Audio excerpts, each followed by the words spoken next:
Introducing one of the hottest, most entertaining, and downright addictive podcasts you'll ever need. PD&J was good today. Hosted by none other than J-Dub the King and Pocket. These two dynamic personalities will keep you on the edge of your seat with their unique blend of humor, storytelling, and knowledge of sports and entertainment. And you know what makes it even better? They're live on YouTube and Facebook, so you can join the conversation and be a part of the action. We're always on the lookout for awesome guests to join us on the show. So if you think you've got what it takes to hang out with J-Dub the King and Pocket, then slide into our inbox at J-Dub the King. That's JDUBBTHAKING. And let's make some magic together. So what are you waiting for? You don't want to miss a single episode. See you on Wednesday.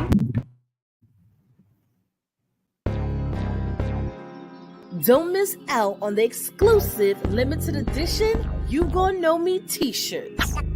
That's right, You Gon' Know Me t-shirts are now available.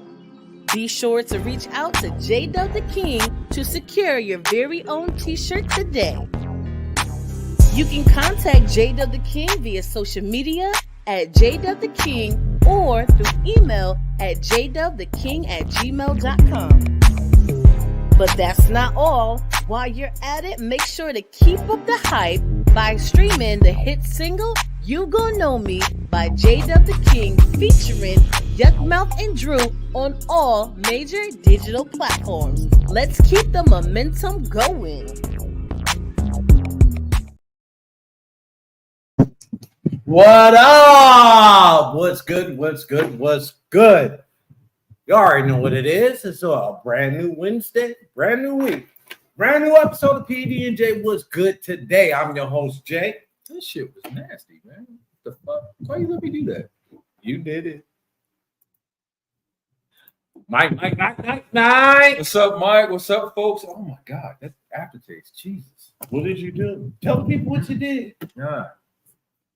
Never again. That's all I gotta say. Never again. Y'all ain't gotta worry about it. We here, we live. How y'all doing today, folks? We got some things we want to slang. No diddy. No doubt. They're gonna take that.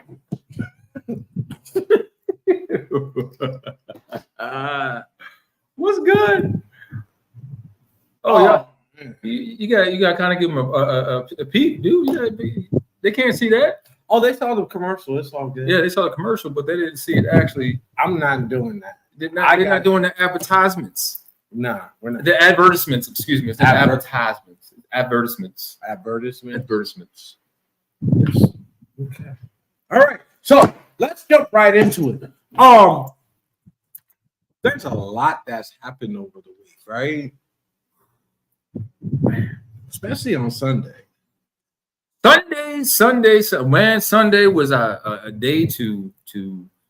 I tell you what, they say it's the Lord's Day. Wait. I'm gonna say this, and y'all can either say it or not. Those of you that don't believe in a higher power, don't believe in God, I tell you what, talk to the preacher at what's the name of the church? Jesus what? Jesus dwells in Pennsylvania, Allegheny County, right outside of Pittsburgh. His congregation and him is witnesses that there is a God. All right, so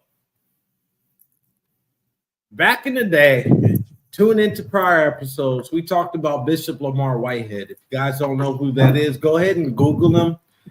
Convicted of fraud, got robbed, pistol whipped in front of his congregation on the Sunday, right? That's what happened, right? Now, fast forward to what happened this past Sunday. A guy, I'm going to assume he's high off his rocker. Look at the mugshot. Let's given the facts, we know that he said there was a voice in his head that told him to do. But look at the picture. Anywho, he goes to the church. Now, churches nowadays live stream their services, right?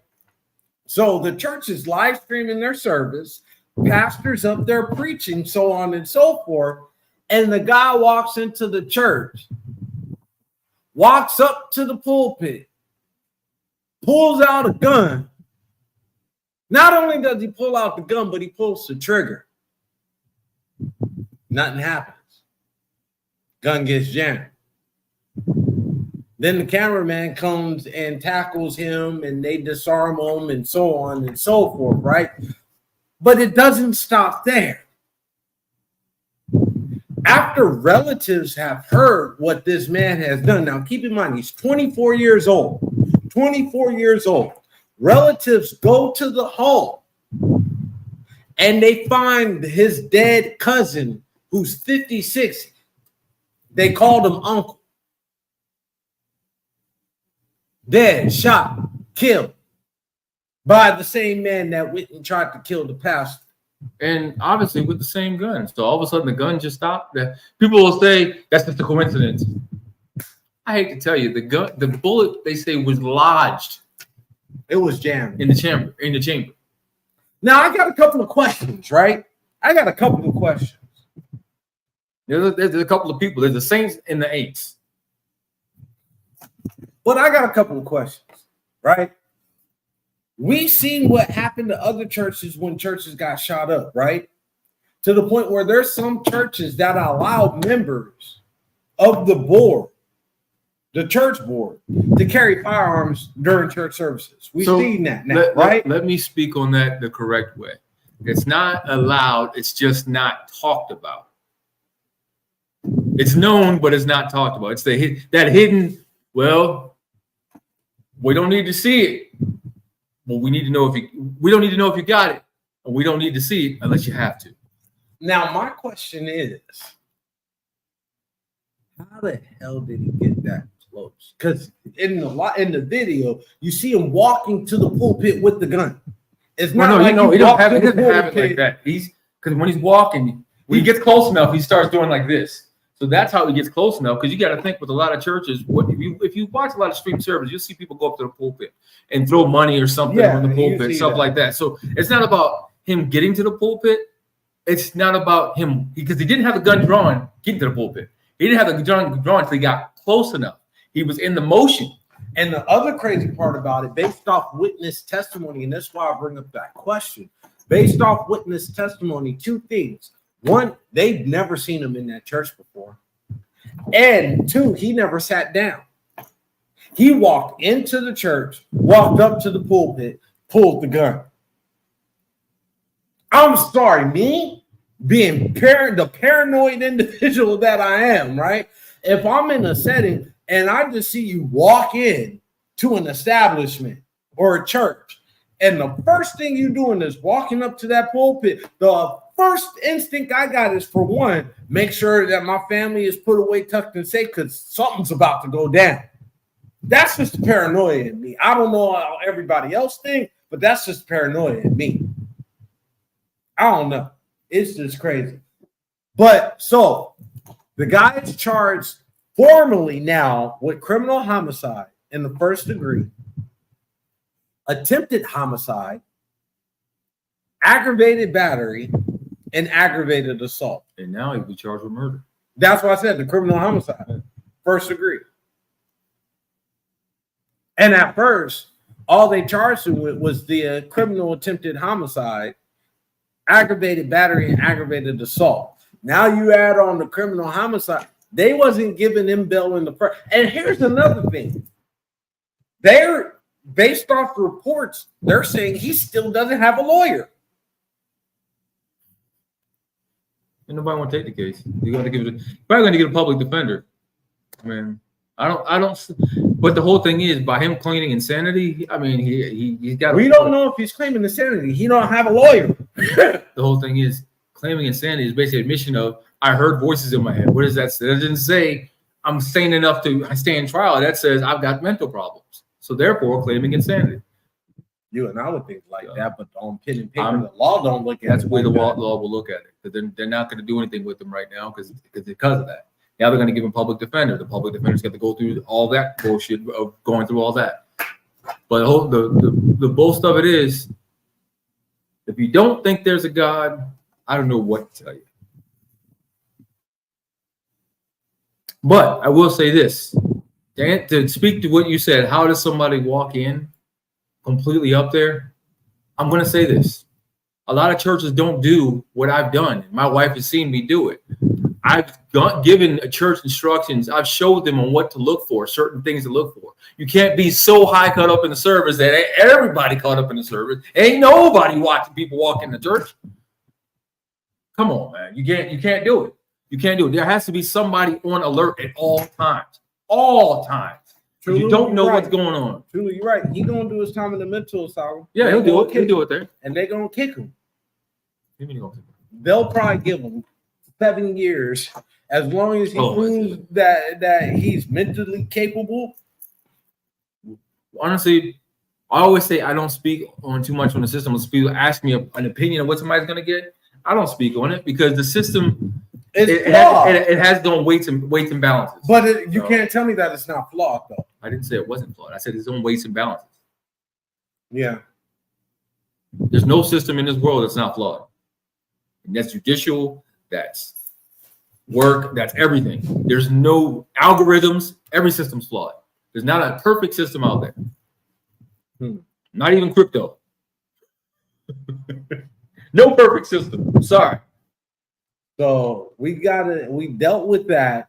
Oh, so I forgot his name, but it's a pastor who is doing a devotion service. You know, us praise and worship, right? Oh, Pastor Keon Carter. Okay, there you go.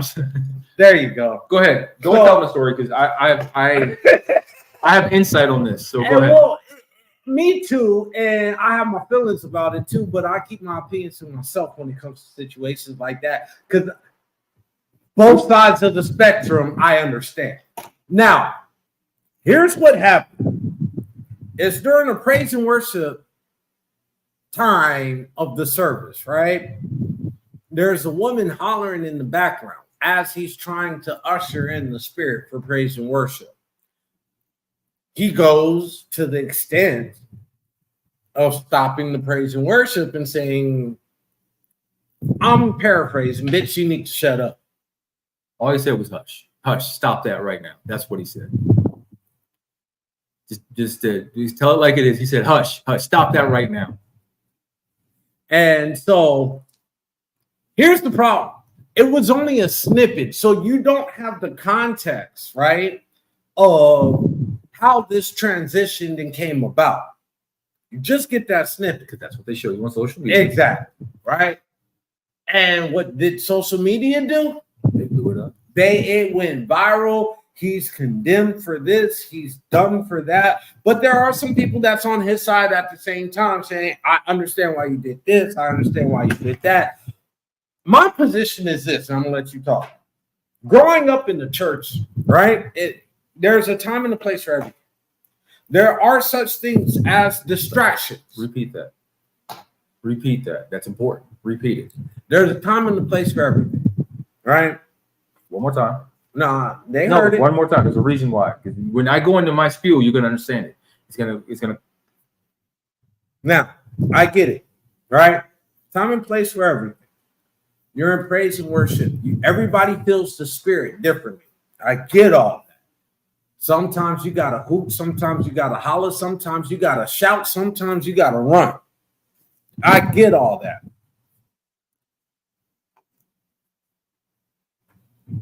But, and I had a conversation with my wife about this.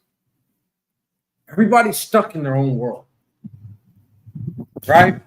They're in their own circle. They got their own issues that they're battling, right? They're not paying attention to the next person. They're not paying attention to your neighbor, right? Is your neighbor being distracted by your worship? You know what I mean? Can your blessing, your message, your whatever be hindered by the distraction of your neighbor based off their praise? Now, you saw what I just did, right? Didn't stop me. Exactly. It didn't stop you. But it was a moment in time where you were interrupted. because you had to stop for a second. Now, a couple things you said there. There's a time and a place. Now, that scream that she gave did not help usher in anything. It was a disruptive spirit. How do I know that? Couple reasons. First off, after all this happened, he actually ended up going on one of the talk shows because they brought him on to talk about it. Jay Hudson. I remember it. I watched it. Specifically for that reason. I wanted to hear. And here's the thing. I don't watch these talk shows like what is it? Sherry. Jay Hudson, that's my girl though. I support her. Watched her first season, stopped watching it. What's the other girl? Kelly. Whatever. Yeah, I don't watch him. But when he came on, I specifically wanted, because the timing of him going on this interview, right? Versus when this video went viral, I'm like, he has to talk about it. Tamron Hall, that's what it was. Tamron Hall. I'm sorry. Tamron Hall. There it was. Tamron Hall. And he talked about it. See, Mama, why are you know what? Get off keyboard, sit on your hands. Sit on your hands, because that you're going into my spew. You're going into it. She had a history. Now, here's the thing with that particular situation, it's a history there. And that's exactly what I was going to. He had through. his ushers talk to her. Some of the deacons talked to her. Now, here's my big thing about this. This is where my Christian side come out. I know I'm live streaming. She has a history of this. I would not have her, if she's a choir member, on the stage with the choir, because that's where she was when she was doing this. Because guess what that does? That, again, takes the praise and worship from being directing in God to now focusing on her. Now, I will say this, like you said, some people, that's how they get their breakthrough. They got out, they holler, they scream, they pray, they jump, they run around. That's fine. That's totally fine. I have nothing against So that. when is the time and the place for that? That's the question, right? Well, the whole thing is she's a chronic person like this, meaning she does that.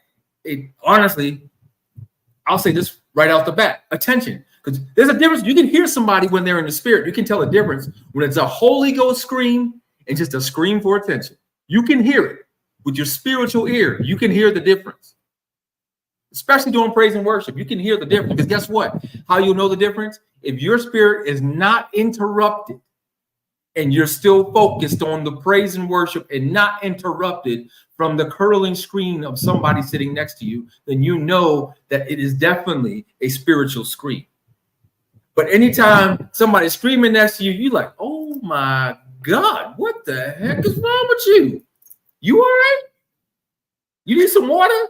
Some people got that chronic cough voice. So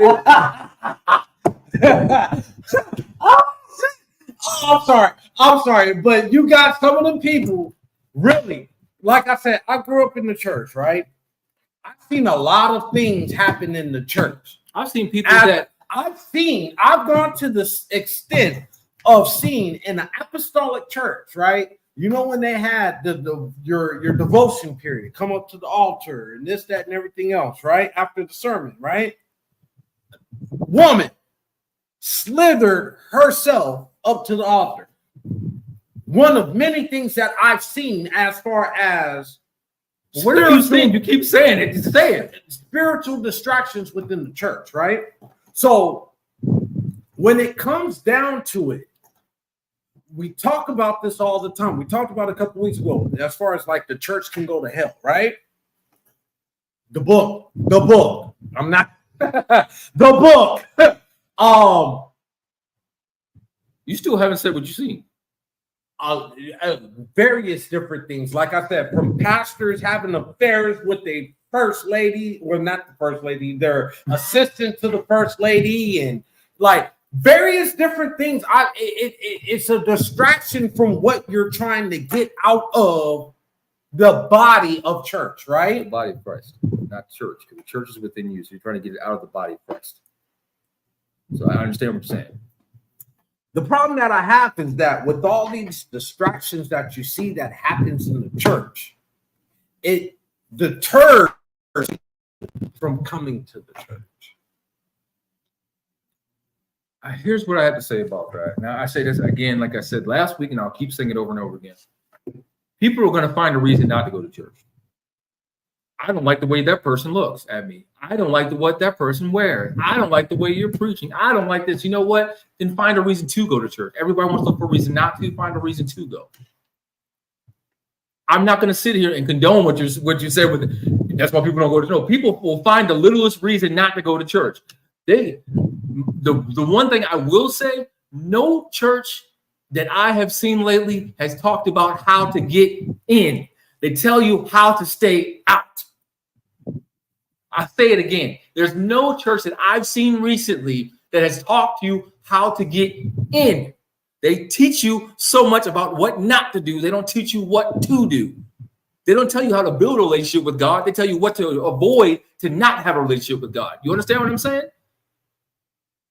People are so focused on that. They forget that the whole purpose of there's more to the Bible than the 6 or 7 scriptures you want to stick with because that's what your sins are based around. We're tithing. That's part of the 6 or 7 that their sins are based around. Their sins are part of gluttony, money, gluttony. The glutton is for the dollar. They worship the dollar. They worship the green demon. There's too many churches that are built off of that. 6 scriptures. And then they rotate them. And then you got Christmas scripture. You got your Easter scripture, your Mother's Day scripture, your Father's Day scripture. Then the other 6 things they spread out throughout the year with guest preachers. And honestly, that's why I don't feel bad for mega churches when they fall. The supposed mega churches. Like we saw what happened with Osteen, Joel Osteen, that's his name. Mm-hmm. Yeah, Joel Osteen, right? You saw what happened with that with his church in Texas, right? I'm still confused on some things with him. What do you mean? Okay, I'm still confused because so people got mad when he bought the old Houston Rockets Stadium and turned it into his church. Yeah. And then because that was a temporary till his other one was finished. That was finished. And then when I think what was it? It was another hurricane that came. Okay. And people got mad because he didn't open it. But then they showed the inside; it was flooded. So you wanted him to open it for people to die? But you know his church got robbed recently, right? Well, yeah, I was getting to that. Yeah, I was getting to that. Now, well, you already brought it up. The church gets robbed. People are talking about that's what you get, huh? So they would say the mighty have fallen. I'm gonna use all the phrases. That's what you get. The mighty have fallen. I bet he's gonna ask for extra 10% now. These are all things people were saying. Oh, look at that. His mega church is now no longer mega, is it? I think a lot of people, and I kind of feel a certain type of way about this. That's why I'm going to say it the way I'm going to say it. The transition of the state of the church is changing. And there's a lot of false narratives out there, but I think the fear is that because we see it being so transparent that it's changing in front of our face, we don't know what it's changing to. And I'm talking about the state of the church. Now, Truly, this is what I was getting at. He didn't finish that. Oh, when she slipped up to the pastor, he tried to cut her. The pastor With a knife? Yeah, it was crazy. Her son, both her sons, her husband, and a deacon had to tackle her down. Yeah, it was some crazy shit. But as far as like, we say it all the time, church is within you. The word even says, as long as there's 2 or more gathered in his name, he'll be there in the midst. So you don't need a building to commune, right? We know this, right? But people want that building to come to fellowship and be like-minded. And the state of where the building of the church is changing, and a lot of people don't know what it's changing to, and that's where the fear comes. I think the fact that people can stream church now is what a lot of people don't like, because guess what? That means let me just put this out there. You have people that work from home, right, 5 days a week. Okay. They got their rest day. I'm just gonna turn my service on TV. When do you leave in your house to actually commune with people? There's some people that have really become hermits and don't know they're hermits. They just think it's normal now. They never leave the house. They go out grocery shopping, and what are they doing? I gotta get out of here. I need to get these groceries. Oh wait, I can do grocery shopping online now. I ain't never gotta leave the house. That's not healthy for anybody. For some, it is. It's not healthy at all. Your mind needs to be stimulated at some point in time with other outside of your four walls. Yeah, that's what churches were basically built for. They were built to worship. Yeah, they were built to help everybody come together and worship a higher power. But what ended up happening was that man replaced the higher power with themselves. You know what I look at church, like the state of the church in right now? There's a story in the Bible where it talks about Yaqub, no, Jesus. In the Bible, they call him Jesus. I'm just calling him Yeshua.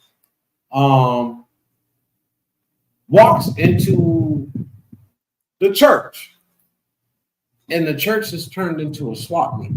What we call a swap meet, right? People selling goats and this and that, and the third. And at the end of the day, he looked at it and was like, my building wasn't meant for this. And he condemned that church.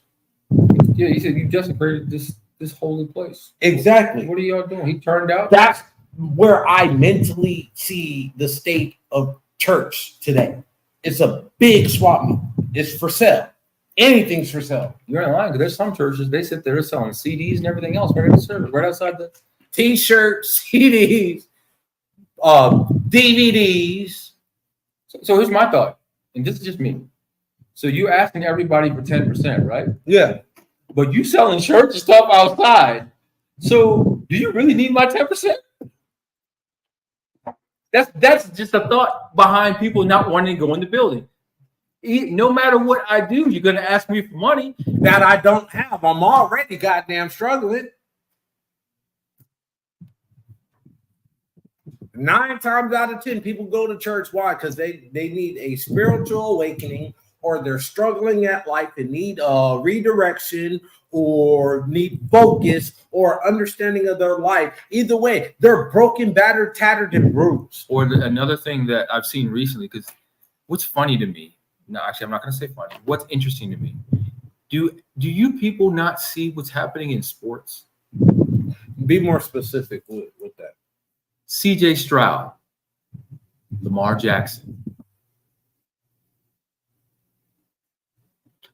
even Patrick Mahomes at times, Brock Purdy, Mike Tomlin's even done it at times. Y'all tell me, what am I talking about? These gentlemen that are the face of these sports are thanking God before they thank anybody else for their God-given talent, for the ability to showcase for us, for our enjoyment. But then people want to talk about the state of the church. To me, what I'm seeing is the state of the mega church is falling, but the state of the church is actually getting better, slowly but surely. It's getting better. Not fast enough as the mega churches are falling. They're falling. They're tumbling down.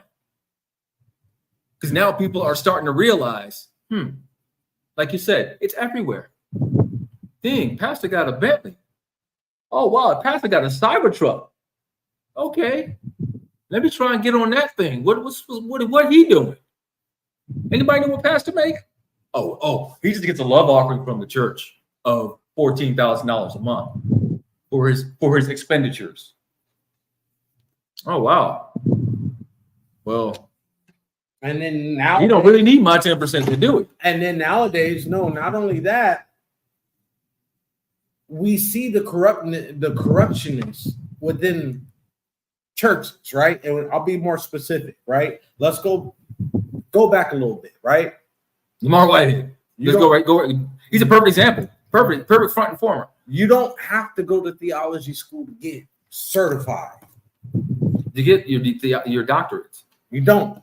You can literally go online. Actually, I'm sorry. Not to doctorates, to get ordained. I apologize. Yeah, to get ordained. To get ordained, you can go online and just get. Yeah. And then as you're ordained, you can, as long as you got the funding, you can open up a church. Now, here's a crazy thing. If you're ordained a deacon, you become a pastor. You can become a pastor. That part. You only need to be ordained as a deacon. That become part. a pastor. You can't become That a bishop quite yet, but you can become. You can call yourself. You can get the name of pastor by all means. We know ultimately all things will be made new, and the things of this former world will be forgotten and never returned to memory. Yep. What's funny? Correct me if I'm wrong, Trulu, but is that not also in the Quran? That's where we probably got it from. But that's mostly out of that's what I'm getting to. But it's also in the Quran. I'm asking him to confirm it with me. I'm not asking, is it not? I'm asking, can you confirm that for me? The reason behind that is you turn to that. You turn to the Torah. You turn to the Buddhist Bible. You turn to all the Bibles. That actually one of the things that's very consistent. That's very consistent. That right there. This is the basis of all religion. All things will be made new and become whole again. So these athletes that are coming out there saying, hey, yes, I have talent, but if it wasn't for the Lord on my side, Lamar Jackson is a great example. Comes from the hood of Florida. He still got the hood in him. You can hear it in his speech. They call it the South Florida twang. It's still there. But what's he always say? Man, I thank God that I'm here. I thank God that I got drafted. I thank God I won MVP. I thank God for this. That's the first thing out of that young man's mouth. But you know what they did though? Remember when he was in the car going 100 some miles an hour with no seatbelt on?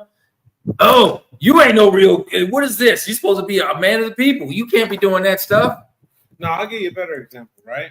This dude went on Instagram. This is a few years back.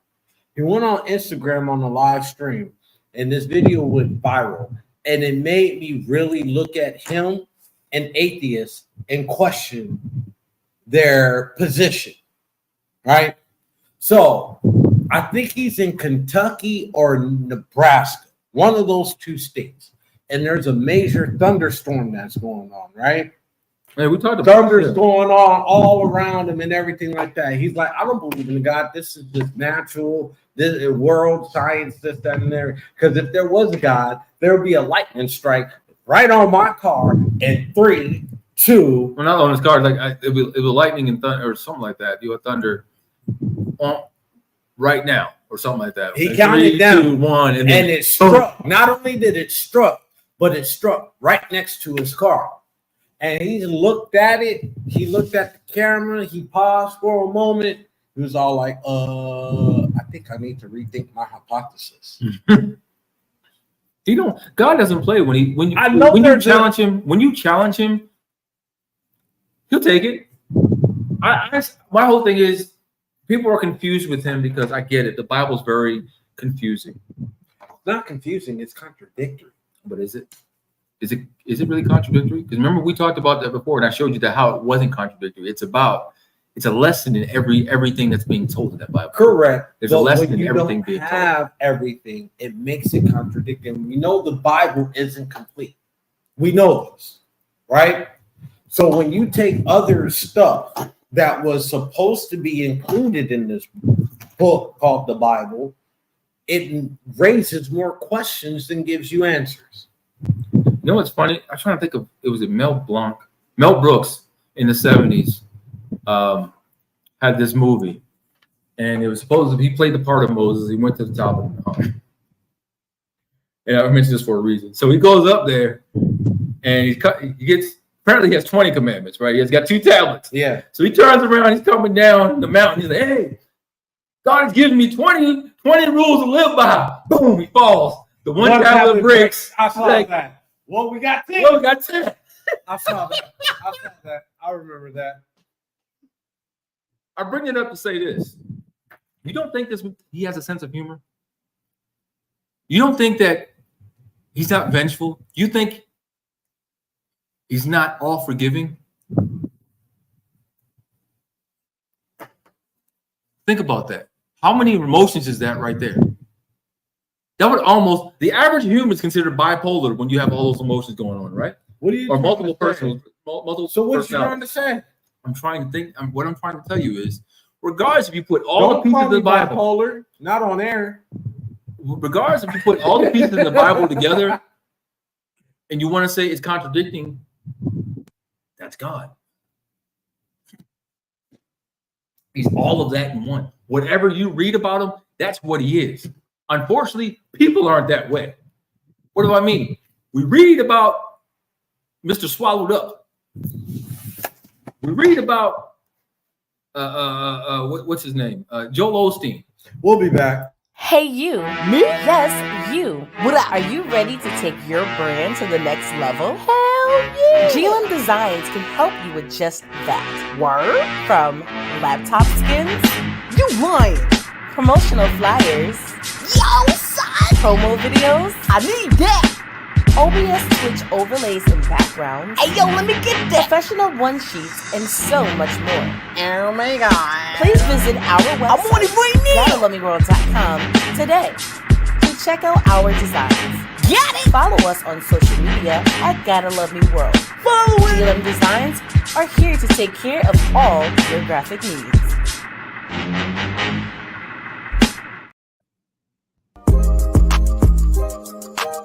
Are you a business owner or someone looking for more ways and avenues to advertise and promote?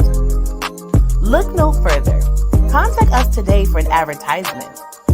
Email PD&J Media Productions LLC at gmail.com for more info. Promotions are everything.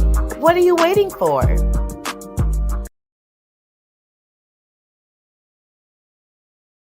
Oh, poor little Tink Tink. Oh, poor little Tink. So we have to go to commercial because he's over here going way left. We ain't talking about being swallowed up. We talked about that during our meeting. We're not doing that no more. True, I have no idea what he's talking about. If y'all caught it before I was cut off, I was saying you hear about all these pastors Being swallowed up.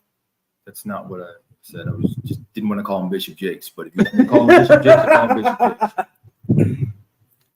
But to understand to get to what I was saying, is that you hear about all these pastors now. Mm-hmm. Okay. Now. We've never really seen what they went through to get there. Do I think they've lost their way? Quite a few of them have. I have no doubt in my mind, quite a few of those mega church pastors have lost their way. And that's what's happening right now. The reckoning is happening. Armageddon. You build the church upon my name, but you don't live by my word. Now, speaking of that, right? Let's stay right there. Want to ask the question. Well, it's more so a statement. Let's talk about how God forgives, but I don't. Everybody kind of want to know what I mean by that. I'll lay hands. How would you feel if somebody touched something that didn't belong to them but belonged to you? What would you do? Doesn't matter what it is. Doesn't matter what it is. It reminds me of a song of what would you do if your son was at home Crying all alone. screaming on the floor because he's hungry? What do you do in that aspect? Like what do you I do? wasn't gonna go there. You went kind of extreme for me. I was along more so talking about like if somebody was to touch my food without my knowledge or notification, what would you do? Well, so the situation is this simple. I hope you think it's good. Because it's coming right back up.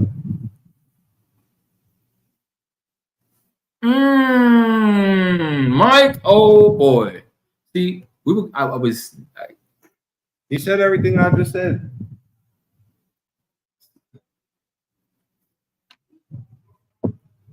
And I know, and you know what, Mike? Here's what I'm gonna add something to that. Because when it says in the Bible, turn the other cheek. I ain't got too many to turn.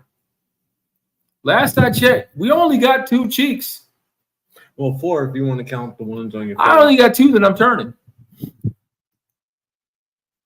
If I turn around and you see my ass, that means you on the ground. You've been knocked the fuck out. or shot, because this time I'm a little too old to be fighting y'all. I'm just gonna shoot you. Especially since nowadays, y'all, this generation doesn't understand when you lose a fight, you lose a fight. Don't come back to my house unless you're bringing food that you ate or the money to replace it. There's lessons to be learned everywhere.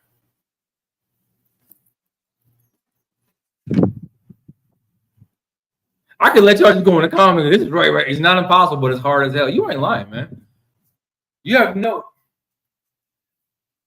I applaud myself with my patience on a daily basis. No, I had a growing moment. A growing moment? A growing moment. Like, I grew up spiritually, emotionally, and mentally in one day. During one occasion. I'm not going to get into details about it. I think you know some other people that might be tuning in kind of know what I'm talking about. But over the past, let's just say 24 hours, times has been a little bit tough for your boy, right? Mentally, right? I had a growing moment where I grew spiritually. And I knew I grew spiritually when I was able to say, you know what?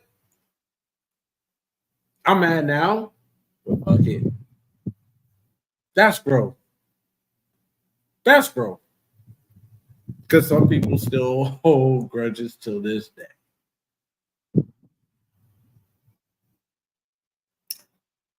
Holding a grudge or not remembering? I'm sorry, not forgetting.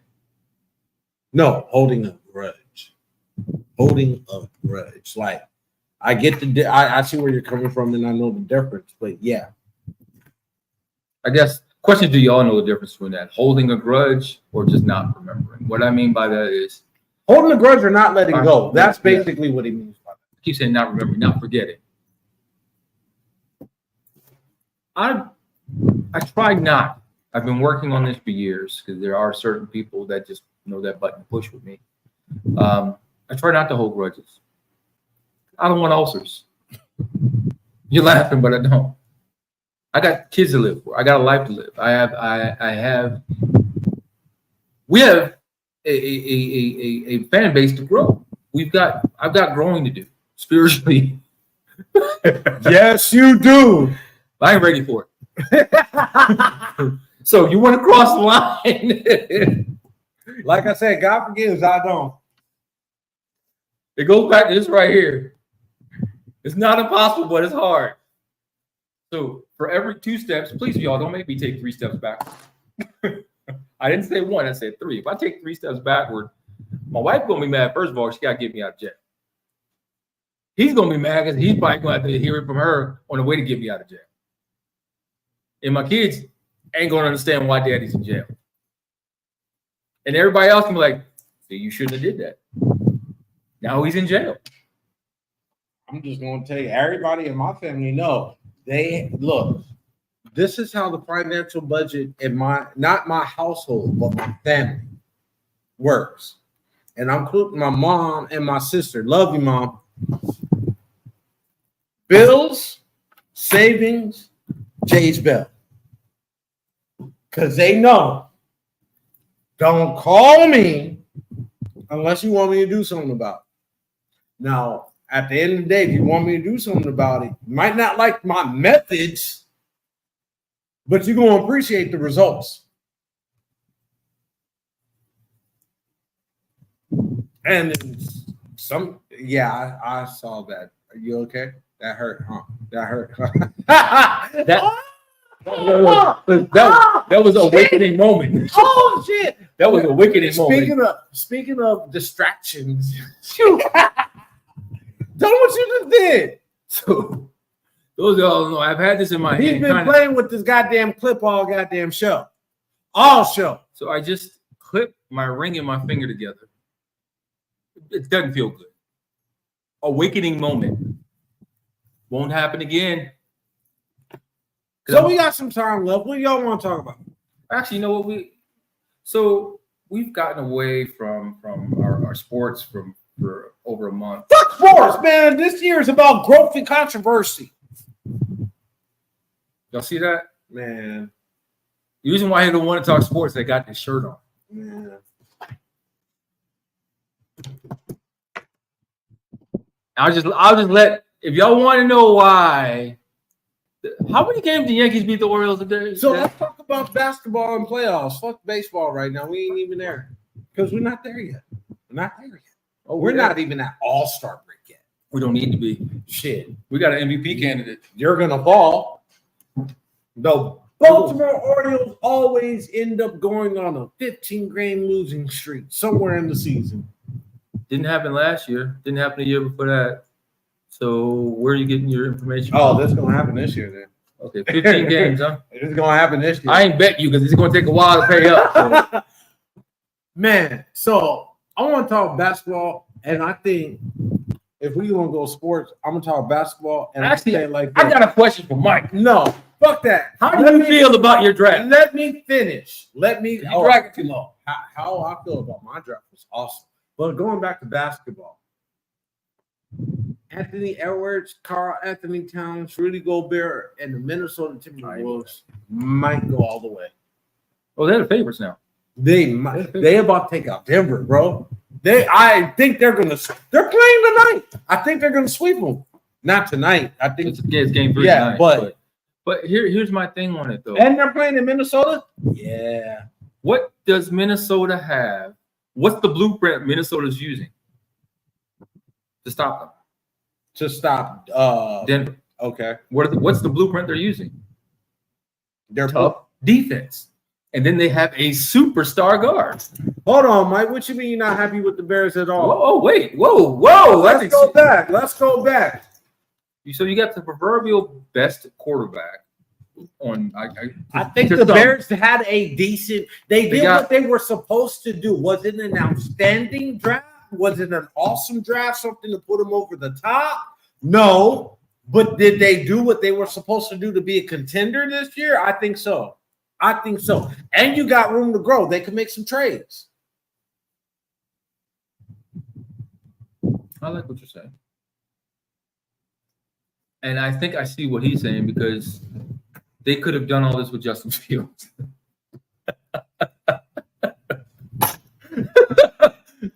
Okay. I mean, that's just my I get it. He's on the last year, right? You don't want to give him that 5th-year deal. He didn't want the 5th-year option either. Justin, well, what rumor has it, he was hoping that the Bears wouldn't pick up that 5th-year option. He wanted out of Chicago. Where did you hear that at? What's his name from ESPN? What's his name? I gotta Google him real quick. I can see his fucking face. What the fuck is his name? Wendy? No, is it Wendy? The fat dude, right? Yeah, Wendy. Yeah, him. I don't remember him saying that at all. There was an article that came out on ESPN. You didn't read it? I did not remember him saying anything about not. I remember they said that the Bears weren't picking it up, but they're looking to trade it. But they didn't want to say that they were trading it. And then when he took the Bears off of all of his public handles, and then it was like that's when it became quote unquote official.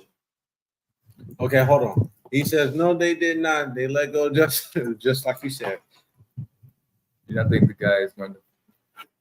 So here's what I think is and Caleb Williams is about to be utilized in Pittsburgh better than Chicago did. Like honestly, he's got weapons. Honestly, it's the line that's the only questionable thing. That for Pittsburgh, and they did what they were supposed to do in the draft as well. That's why, like for the Steelers fan, I'm not. The future looks good. Yes, I cannot coming out the just AFC. Not first place good, but it looks good. Coming out the AFC for not the second Steelers, place good either, but it's coming out the AFC for the Steelers. North, they are a playoff contender, top 5. Well, top 5. Top 5 teams in the AFC. Top 5. Are you okay? On paper? On paper, where? What paper are you looking at? Are you looking at it upside down? You would still put them in your top 10, right? Why not put them in your top 5? Really? You want to go there? Go ahead. Kansas City. Number 1. Buffalo. Miami. I would go Miami, Baltimore. Buffalo. I'm not saying in order. You're talking about top 5. Yeah, okay. Buffalo, Miami, you would Baltimore. Still put Buffalo in your top 5 right now? With Josh Allen as your quarterback? Why? He's been the quarterback. What's going to change? Okay. He's inconsistent. He's not inconsistent. The thing is, the offense wasn't good enough. Now they're saying, here, the offense is all you. Go do your thing. So now we get to really see how good he is. See, when Josh Allen came into the league that first year. He sucked. The second year when all right, it's the second year that I'm talking about. When it got Stephon Diggs, he had a great fucking season. No, it was his first going into his second year. I saw the potential in him going into his second year. Like you said, going into his second year, I'm like, okay, this not going his second year, he was solid. He was solid. His first year, he sucked, and then his third year, he fell off, and I'm like, Buffalo's done. Buffalo's done. They're not a contender to me right now. I don't know what. Maybe it's your beer goggles, but I don't know what. I don't even see Buffalo making a wild card this year, bro. They got rid of Stephon Diggs. So so here's the thing: who's the reigning AFC East contender? AFC East.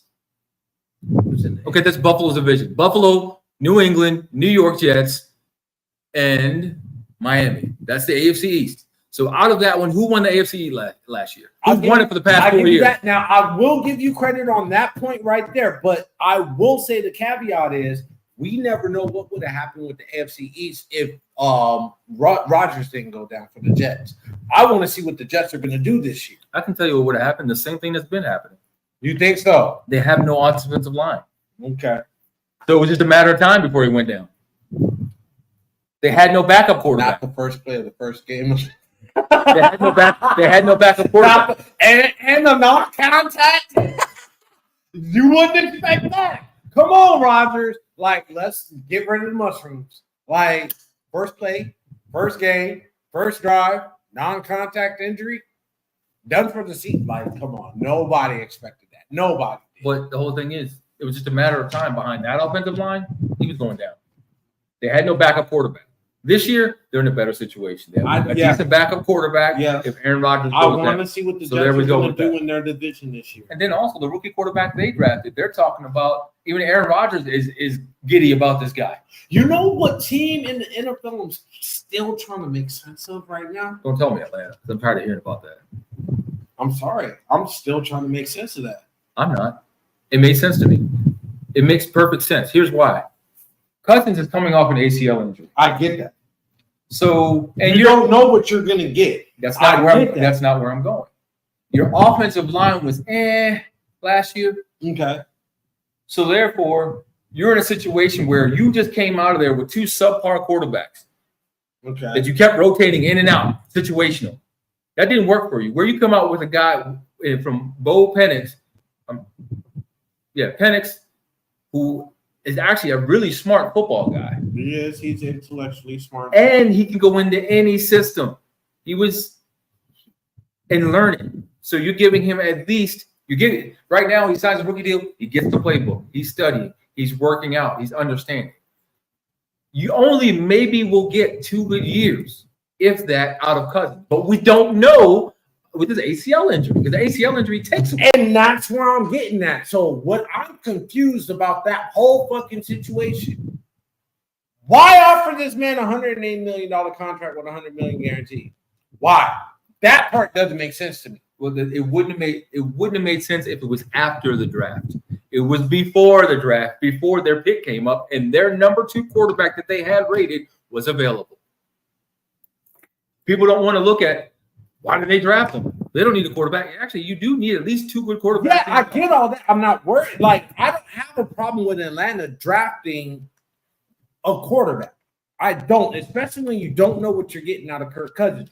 So if they would have drafted, here's the question: if they would have drafted him in the second round, offering Kirk Cousins, it still wouldn't make sense to me, because at the end of the day, you have him signed to a $180 million contract with $100 million guaranteed, and you don't know what you're getting.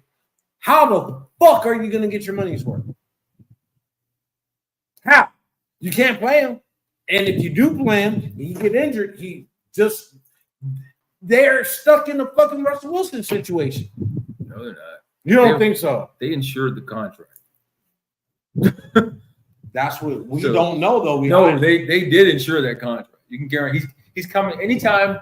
I found this out from a couple of people that actually are NFL people, that when it comes to you coming off an injury, regardless if it's guaranteed or not, You're getting paid, yeah. But guess what? Your contract is also insured for a certain amount. So that's why they can sit there and say, hey, you know what? You come out, you get hurt again, it's insured. We just got to file the claim and see what we're going to get. That's fucked up. That's so fucked up. I mean, that's like when you go buy a big screen TV, you're not going to insure it. When you buy your expensive electronics, you're not going to insure it. That's on you not to insure it. Then if it goes wrong after that 1 year of the manufacturer's warranty, guess what? It's on you to go pay another $2,000 to go get a new product.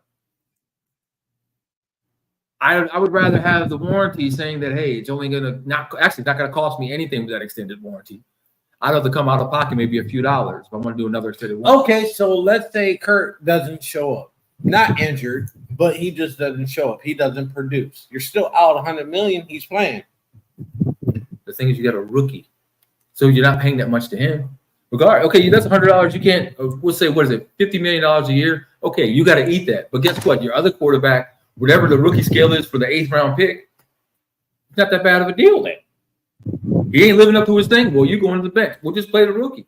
We'll figure you out after the year or 2 years or whatever it is. Atlanta holding the bag, like that's what I feel. They're going to be stuck holding that $100 million bag for no fucking reason, and that's the part of it that doesn't make sense.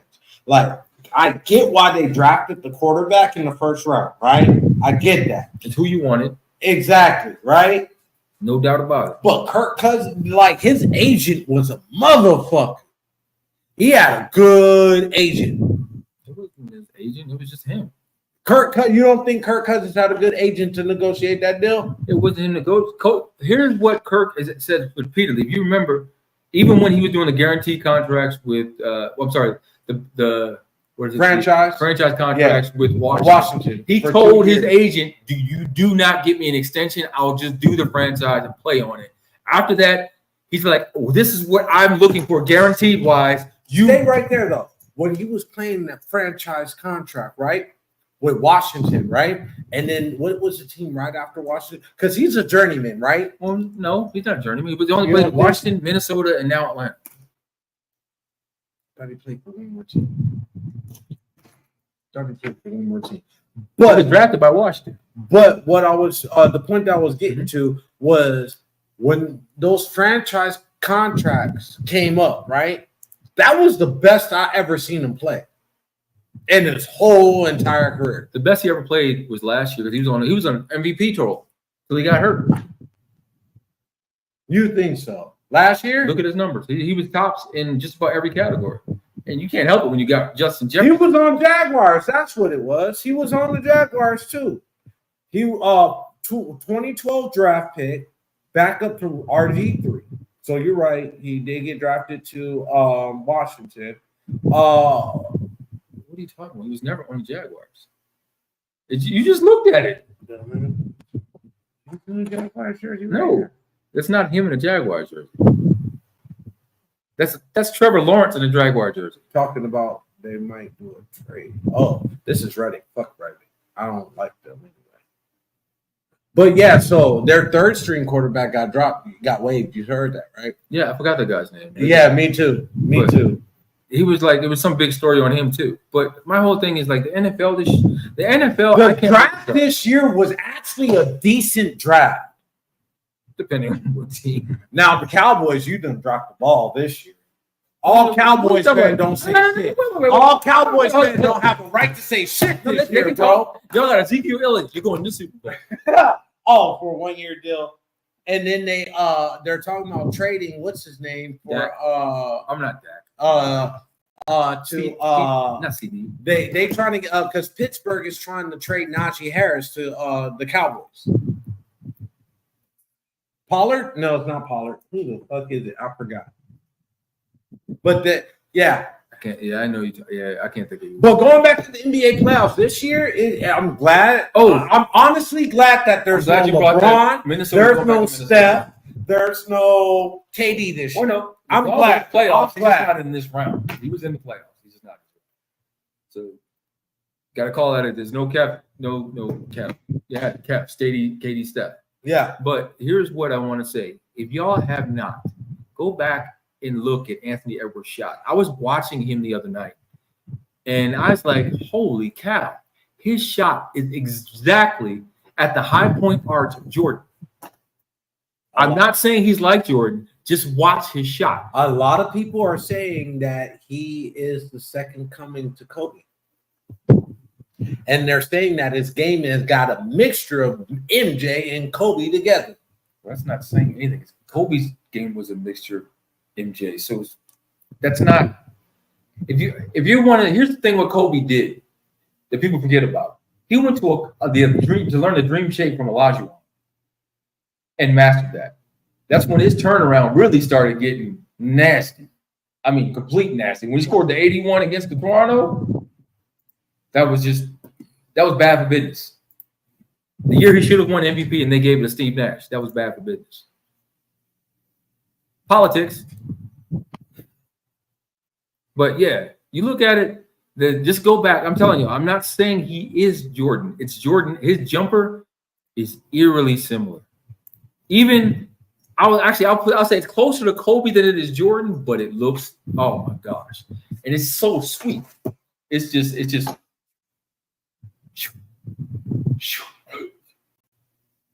now my only problem with him, he's got to play. Pacers are beating the Knicks right now in the second quarter. That happened last game. I don't look at the second quarter. The 6 minutes left in the third quarter, that's when things really get interesting. For some reason this year, the 6 minute mark of the third quarter, that's when all the games seem to really get interesting. What I am upset about, though, there's only one game on today. That's what I'm upset about. Yeah, because I think the other game is Mavericks and Thunder and yesterday. Celtics. So the Nuggets and Timberwolves don't play game 3 tomorrow. until Friday. How many? They played 2 already, right? Yep, this is game 3, and they play in Minnesota on Friday. Well, how convenient for the Nuggets to recover That part. and still lose. Well, folks, I'm glad that you tuned in. Thank you for tuning in. If you haven't hit that like and subscribe button, all new viewers, hit that notification button so that way you can get our notifications every time we post. Until next week, we love you. And we say as every week, stay true, stay blessed. Any last words? No? All right. Until next week, we will see you.